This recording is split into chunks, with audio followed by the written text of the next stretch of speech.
గోదావరి గట్టు పైన ఇలాంటి టైటిల్ అంటే మాత్రం చాలా మందికి ఇంట్రెస్టింగ్గా ఉంటుంది, చాలా మంది ఆకట్టుకునే టైటిల్ లాగా కనిపిస్తుంది. ఎందుకంటే ఇది తెలుగుదనం ఉట్టిపడేటువంటి టైటిల్ కాబట్టి చాలా మందిని మెచ్చుకుంది, చాలా మందికి కూడా నచ్చింది అది.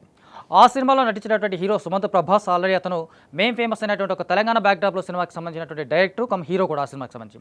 అలాగే నిధి ప్రదీప్ హీరోయిన్ పరిచయం అయింది. ఆ తర్వాత జగపతి బాబు ఈ సినిమాలో కీలక పాత్రలో నటించాడు. దాంతోపాటు ఆల్రెడీ 100కు పైగా షార్ట్ ఫిల్మ్ చేసినటువంటి సుభాష్ చంద్ర ఈ సినిమాకి దర్శకుడు. ఇవి చాలు కదా ఆ సినిమాకి సంబంధించి ఎలా ఉండబోతుంది, చాలా ఎంత బాగుంటుంది, లేకపోతే ఏ స్థాయిలో ఉండబోతుంది అనేది కూడా అనుకోవడానికి. ఎస్, ఆ సినిమా ఎలా ఉంది, ఏం కథ అనేది మొత్తం ఈ రివ్యూలో చూద్దాం. ఈ మధ్య ఇంటికి వచ్చే టైం మారుతుంది, ఇంటి తిండికి దూరం అవుతుంది, ఏం జరుగుతుంది? గోదావరి గట్టుపైన కథగా చూస్తే కనుక రాజు ఒక ఆటో డ్రైవర్, చదువు 10th క్లాస్తో చదువు ఆపేసి ఆటో డ్రైవర్గా చేస్తూ ఉంటాడు. ఆ తర్వాత అతని చెల్లెలకు సంబంధించి బాగా చదివించేటువంటి ప్రయత్నం చేస్తూ ఉంటాడు. తనకు ఒక కుటుంబం ఉంటుంది, ఆ కుటుంబం మంచి కుటుంబం, చాలా హ్యాపీ ఫ్యామిలీగా ఉంటుంది. అలాంటి ఆటో డ్రైవర్గా చేస్తున్నటువంటి రాజు ఒకానొక రోజు ఆటోకి సంబంధించినటువంటి ఒక ఆటోలోకి సంబంధించినటువంటి ఒక అమ్మాయి మాయ అనే ఒక అమ్మాయిని చూసి ఇమీడియట్గా ప్రేమలో పడిపోతాడు. మాయ కూడా అతన్ని ఆల్మోస్ట్ ఒకానొక దశ తర్వాత మాయ కూడా అతన్ని ప్రేమిస్తూ ఉంటుంది. వాళ్ళిద్దరి మధ్య ప్రేమ అద్భుతంగా సాగుతుందనే సందర్భంలో సడన్గా మాయ వాళ్ళ ఫాదర్ అందులోకి ఎంటర్ అవుతాడు. అతని పేరు శ్యాంబాబు. అతను ఎంటర్ అయిన తర్వాత వాళ్ళిద్దరి మధ్య వచ్చినటువంటి సంబంధం ఏంటి, వాళ్ళిద్దరి మధ్య వచ్చినటువంటి ఘర్షణ ఏంటి, ఆ శ్యాంబాబు వల్ల వచ్చినటువంటి ఇబ్బందులు ఏంటి, శ్యాంబాబు వల్ల వచ్చినటువంటి సమస్యలు ఏంటి, ఆ తర్వాత జరిగినటువంటి కథ ఏంటి అనేది మాత్రం ఈ మొత్తం రివ్యూలో చూస్తే మాత్రం సింపుల్గా స్టోరీలాగా కనిపించేటువంటి కథగా కనిపిస్తుంది. గోదావరి గట్టుపైన సినిమా కథనం చూస్తే మాత్రం చాలా చాలా సాధారణమైనటువంటి సాదాసీదా సాగేటువంటి కథనంగా కనిపిస్తుంది. ఏమాత్రం కొత్తదనం లేకపోవడం, ఎక్కడ కూడా ఆకట్టుకునేటువంటి హైలైట్ అనిపించేటువంటి సన్నివేశాలు లేకపోవడం, ఇవన్నీ చాలా రొటీన్గా చాలా సినిమాల్లో ఇప్పటికే వచ్చినటువంటి సన్నివేశాలుగా కనిపించినటువంటి విధానం మాత్రం చాలా డిసప్పాయింట్ చేసేటువంటి సినిమాగా కనిపిస్తుంది. నిజానికి ఈ తరహా కథలు కానీ ఎంచుకున్నప్పుడు ఆ కథలో ఉన్నటువంటి నేటివిటీ బాగుంది, నేటివిటీ సంబంధించినటువంటి సన్నివేశాలు బాగున్నాయి. కాకపోతే ఆ కథలో ఉన్నటువంటి ఒక బలమైనటువంటి సంఘర్షణ లేకపోవడం ఈ సినిమాకి బిగ్గెస్ట్ మైనస్గా కనిపిస్తూ ఉంటుంది. నిజానికి ఆ అమ్మాయి ఎలాగ ప్రేమలో పడింది అంటే అతను అమ్మాయిని చూడగానే ప్రేమలో పడిపోతాడంటే ఒక అనుకోవచ్చు. కానీ ఆ అమ్మాయి అతనితో చెంపదెబ్బ తిన్న మరుక్షణం అతనితో ప్రేమలో పడిపోతుంది. అదేంటో అర్థం కాదు అసలు. సడన్గా ప్రేమలో పడిపోతుంది. ఆ ప్రేమలో నుంచి గొప్పగా ఊహించుకొని ఆశించుకుంటూ చాలా రకరకాలుగా సడన్గా చదువులో సంబంధించినట్టు వెనకబడిపోవడం, ముందు పడిపోవడం, రకరకాల ఇష్యూస్లాగా కనిపిస్తూ ఉంటుంది. అది చాలా చవకబారి సినిమాలాగా సన్నివేశాలుగా కనిపిస్తుంది. ఎందుకంటే చెంపదెబ్బ కొడితే ఎవరైనా సరే కొంచెం ఇబ్బందికరంగా ఉంటుంది. లేదా చెంపదెబ్బ కొట్టడం అనేది మాత్రం ఆ ఇద్దరు వచ్చే సన్నివేశాలు అంతకుముందు ఏమైనా ఉందా అంటే కనుక అంతకుముందు కూడా ఎలాంటి సన్నివేశాలు లేవు. అంతకుముందు ఎలాంటి వాళ్ళకి సంబంధించినటువంటి పరిచయం కూడా లేదు. నిజానికి ఆ పరిచయం డైరెక్ట్గా చెంపదెబ్బతోనే పరిచయం ఏంటంటే మాత్రం ఇమీడియట్గా ప్రేమలో పడిపోవడం అనేది మాత్రం చాలా అక్వర్డ్గా ఉంటుంది, చాలా కన్విన్సింగ్గా లేని రైటింగ్ లాగా కనిపిస్తుంటుంది. ఆ తర్వాత శ్యాంబాబు పాత్రకు సంబంధించి అంటే జగద్బాబు క్యారెక్టర్, అది జగద్బాబు చేసినటువంటి పాత్ర చాలా సాధారణమైనటువంటి పాత్ర. అది దానికి ఆ పాత్రలో కూడా ఎలాంటి గొప్పతనం లేదు, ఎలాంటి మెచ్యూరిటీ లేదు. అతనితో కేవలం ఒక సెక్యూరిటీ గార్డుగా ఉంటాడు. సెక్యూరిటీ గార్డును చూసి ఊరంతా భయపడేలాగా, ఊర్లో ఉన్నటువంటి చాలామంది అతను భయపడతారంటే ఎందుకు భయపడతారో తెలియదు నిజానికి. ఎందుకంటే అతను తండ్రి కూతురు కోసం చెప్పేసి చాలామందిని భయపెట్టాడా, కొట్టాడా, పోరాటం చేశాడంటే అలాంటిది ఏమీ లేదు. అలాంటి కేవలం అతను కూతురు మీద అతనికి ప్రేమ ఉంటుంది. ఆ ప్రేమ ఉన్నటువంటి పక్కన పెట్టేసి అతనంటే అందరికి భయపడుతున్నట్టుగా చూపించినటువంటి బిల్డప్ మాత్రం చాలా అది కూడా కన్విన్సింగ్ రైటింగ్ లాగా కనిపించడం అనేది చాలా ప్రధానంగా లోపంగా కనిపిస్తుంది. ఫ్యామిలీ నేపథ్యం కావచ్చు, ఆ ఫ్యామిలీకి సంబంధించినటువంటి ఇంటర్కాస్ట్ కావచ్చు, ఒక రకంగా అతని తల్లి ముస్లిం కావచ్చు, ముస్లిం అన్న విషయం కూడా వాళ్ళకి తెలియకుండా పోవడం మాత్రం చాలా అక్వర్డ్గా ఉన్నటువంటి సన్నివేశాలు కనిపిస్తుంది. అంటే ఆ తల్లి ముస్లింగా ఉంటుంది, తండ్రి హిందూగా కనిపిస్తుంటాడు.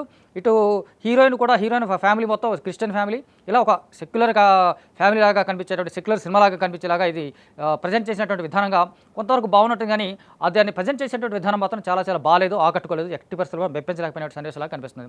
చాలా అక్కడక్కడ మాత్రం కొన్ని సందర్భాల్లో అంటే హీరోయిన్ల మధ్య వచ్చేటువంటి నటన మాత్రం ఎక్స్ట్రాడినరీ పర్ఫార్మెన్స్ పరంగా, అంటే కథలో దమ్ము లేకపోయినా, కథనంలో కెపాసిటీ లేకపోయినా వాళ్ళ పర్ఫార్మెన్స్ మాత్రం ఎక్స్ట్రాడినరీగా ఉంది. చాలా బాగా నటించారు, చాలా బాగా ఆకట్టుకున్నారు వాళ్ళు. అంటే ముఖ్యంగా సుమంత్ ప్రభాస్ అతను పక్కా తెలంగాణ కుర్రాడు అయినప్పటికీ కూడా గోదావరి స్లాంగ్ నేర్చుకుని, గోదావరి స్లాంగ్ని చాలా అద్భుతంగా వంట పట్టించుకొని చాలా బాగా చేసినటువంటి విధానం మాత్రం చాలా బాగుంటుంది. ఎందుకంటే అతని నటన సహజంగా ఉంది, చాలా న్యాచురల్గా పర్ఫార్మెన్స్ కనిపిస్తూ ఉంటాడు. అలాగే నిధి ప్రదీప్ కూడా మెల్లమెల్లగా అమ్మాయి సాధారణమైనటువంటి క్యారెక్టర్గా మొదలైపోయి ఆ తర్వాత తన నటనతో కూడా చాలా మందిని ఆకట్టుకుంటుంది, మెప్పిస్తుంది.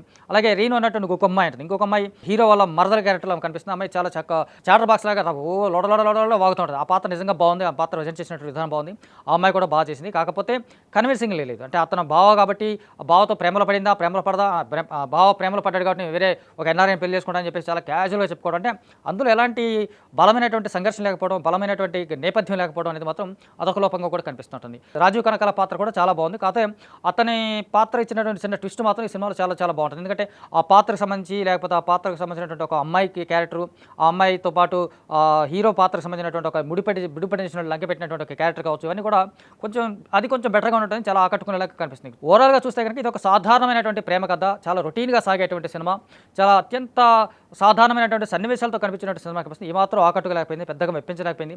అక్కడక్కడ కొంచెం ప్రేమ కథకు సంబంధించినటువంటి ప్రేమ సన్నివేశాల్లో చాలా అప్పుడప్పుడు కొంచెం అక్కడక్కడ ఆకట్టుకుంటుంది తప్ప ఓవరాల్గా చూస్తే మాత్రం ఇది ఒక బలమైనటువంటి కథనాలు లేనటువంటి సినిమాగా మాత్రం చాలా స్పష్టంగా క్లియర్గా కనిపిస్తుంది. సో నటన పరంగా చూస్తే కనుక సుమంత్ ప్రభాస్ చెప్పినట్టుగా ముందుగా అతను బాగా అద్భుతంగా పర్ఫామ్ చేశాడు, చాలా చాలా బాగా నటించాడు.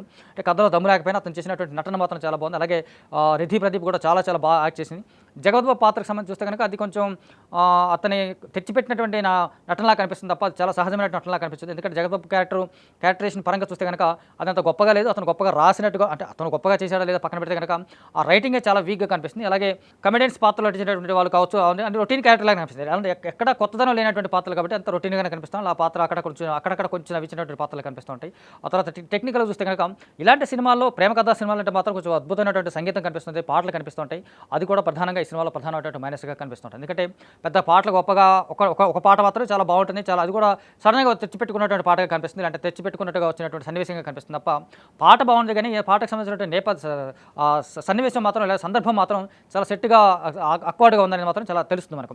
సో ఓవరాల్గా టెక్నికల్గా చూస్తే మ్యూజిక్ ఆర్ఆర్ కూడా అక్కడక్కడ కొంచెం హైలైట్ చేస్తుంది, అక్కడక్కడ డల్ అవుతుంది. ఆ తర్వాత సినిమాటోగ్రఫీ మాత్రం చాలా చాలా బ్యూటిఫుల్గా ఉంది. అంటే గోదావరి నేపథ్యం కాబట్టి గోదావరికి సంబంధించినటువంటి చుట్టుపక్కల ఉన్నటువంటి ప్రాంతాలు కావచ్చు, ఆ సహజమైనటువంటి సన్నివేశాలు కావచ్చు, సహజమైనటువంటి లొకేషన్స్ కావచ్చు, వీటికి తగ్గట్టుగా వాటి తీసుకున్నటువంటి కేర్ కావచ్చు, ఇవన్నీ కూడా సినిమాటోగ్రఫీలో చాలా చాలా బాగుంటుంది.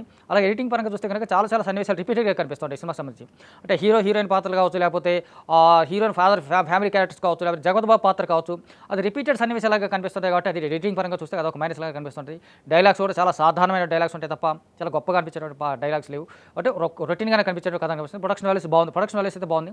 దర్శకుడిగా సుభాష్ చంద్ర ఎంచుకున్నటువంటి కథ చాలా సాధారణమైనటువంటి కథ, అది చాలా రొటీన్ స్టోరీ కథ. ఆ కథలో ఉన్నటువంటి కొత్తదనం ఏమాత్రం లేదు, అసలు కొత్తదనం అసలు ఏమాత్రం కనిపించదు. ఆ కొత్తదనం లేకపోవడం అనేది చాలా బిగ్గెస్ట్ మైనస్గా కనిపిస్తుంది. అలాగే అతను ఎంచుకున్నటువంటి అతను ఒక రకంగా చేస్తే కనుక అతను చేసినటువంటి చాలా షార్ట్ ఫిల్మ్స్లో అద్భుతమైనటువంటి కథలు కనిపించాయి మనకు, చాలా అద్భుతమైనటువంటి కథనాలు కనిపిస్తుంటాయి. చాలా గొప్పగా అతను తీసినటువంటి షార్ట్ ఫిల్మ్స్ మాత్రం చాలా చాలా బాగున్నట్టుగా మనకి చాలా సందర్భాల్లో కనిపిస్తుంటాయి. బట్ సినిమా పరంగా చూస్తే మాత్రం చాలా సాధారణమైనటువంటి కథనాలతో వచ్చినటువంటి సినిమాగా ఇది కనిపిస్తుంది. అందుకని గోదావరి గట్టుపైన టైటిల్ మాత్రం చాలా బాగుంది కానీ కథనాలు మాత్రం చాలా లోయెస్ట్ గాను, అవుట్డేటెడ్ గాను, చాలా రొటీన్ గాను, రెగ్యులర్ గాను కనిపించేటువంటి కథగా ఇది కనిపిస్తుంది.